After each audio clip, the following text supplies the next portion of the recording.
Space. Space is a dramatic visual element that interacts with the lines and shapes and colors and textures of a work of art. Consider space in this way. How could there be a line if there were not the space on either side of it to mark its edge? How artists create space. The further objects are from us, the smaller they look. Things that are closer to us look larger, and things that are further away look smaller. Artists use different techniques like relative size and linear perspective to create the illusion of depth in a piece of art. How do artists create space, particularly on a two-dimensional surface? Over time, artists have derived a number of pictorial strategies to create the illusion of depth. Let's discuss a few of them. One way is through spatial relationships.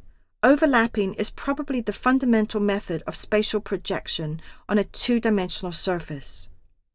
When nearby objects are placed in front of more distant objects, they obscure part or all of the distant objects. When overlapping occurs, its effect is suggesting space. Artists may also use a technique called relative size and linear perspective. The further objects are from us, the smaller they appear to us. It is part of our everyday experience that the further things are from us, the smaller they appear. So reducing the size of one form relative to the size of another, an artist can create the illusion of depth. For example, in this image, we see that the trees closer to us are larger than the trees in the background, which have been drawn smaller, making them appear further away. Also, objects at the bottom of a composition are generally perceived as being closer to us. We interpret size relationships much the same way. Larger objects are interpreted as closer than smaller objects. Forms of diminishing size, arranged side by side and with decreasing space between them, as are the trees in the diagram, also appear to recede into the picture space. Linear perspective. The most convincing pictorial device for creating the illusion of space was developed in the West in the 15th century. It is linear perspective, or scientific perspective. It is based on the perception that angles of planes, orthogonals, all recede to the point or points called vanishing points on a horizontal axis in the distance, commonly known as the horizon line. The horizon line represents the viewer's eye level. Sometimes it is an actual horizon line, but more often is simply suggested. Linear perspective produces our everyday experience of parallel lines of highways or railway tracks appearing to merge in the distance. In one-point perspective, parallel lines converge at a single vanishing point on the horizon, as can be seen in Raffaello Sanzio, better known as Raphael's Philosophy or School of Athens. The fresco, which was one of four, depicts ancient philosophers. Plato on the left and Aristotle on the right, both placed in the center. The horizon lines cut through the center of their bodies, and the vanishing point sits directly between them.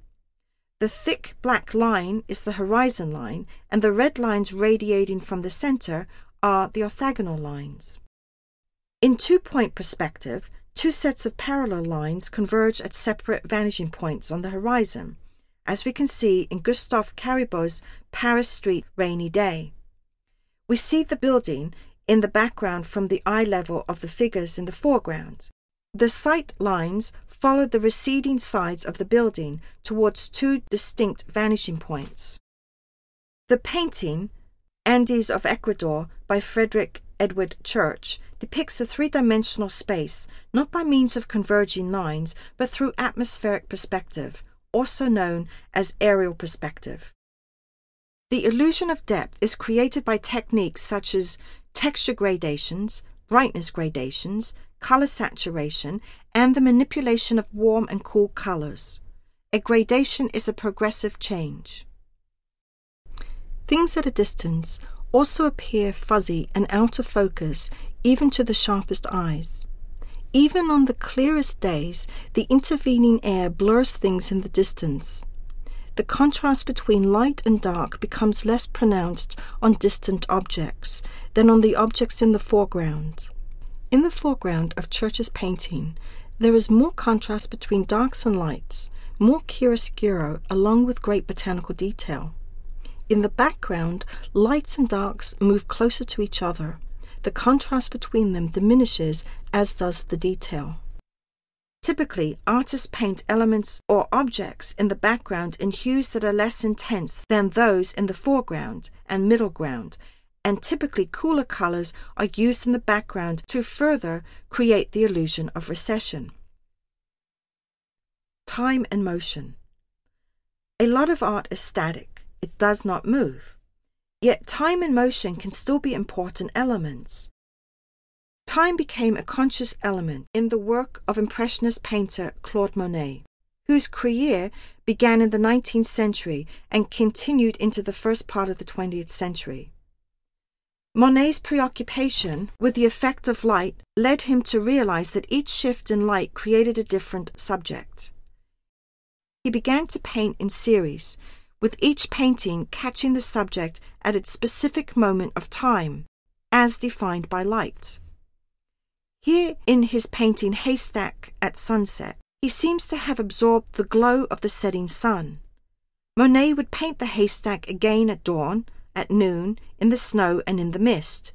He showed us how the haystack looked over the course of time. Art that literally moves is called kinetic art.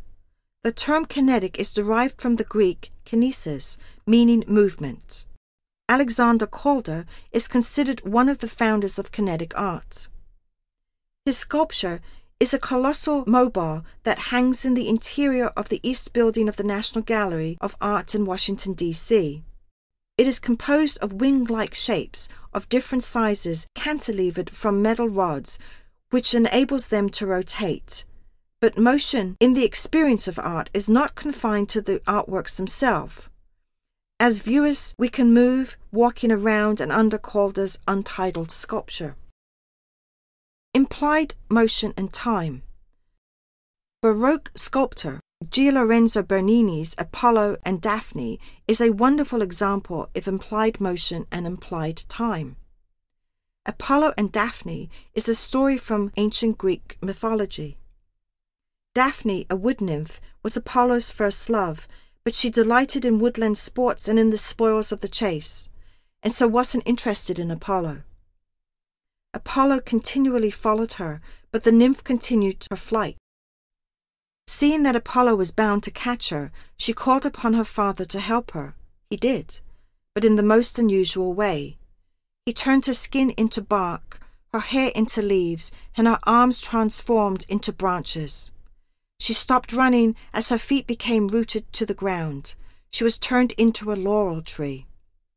Since Apollo could no longer take her as his wife, he promised to tend her as his tree, promising that he would use his powers of eternal youth to make sure that she would always stay green, and since then the leaves of the bay laurel tree have never known decay. And Apollo made a wreath of bay as a crown, which she wore from that point forward.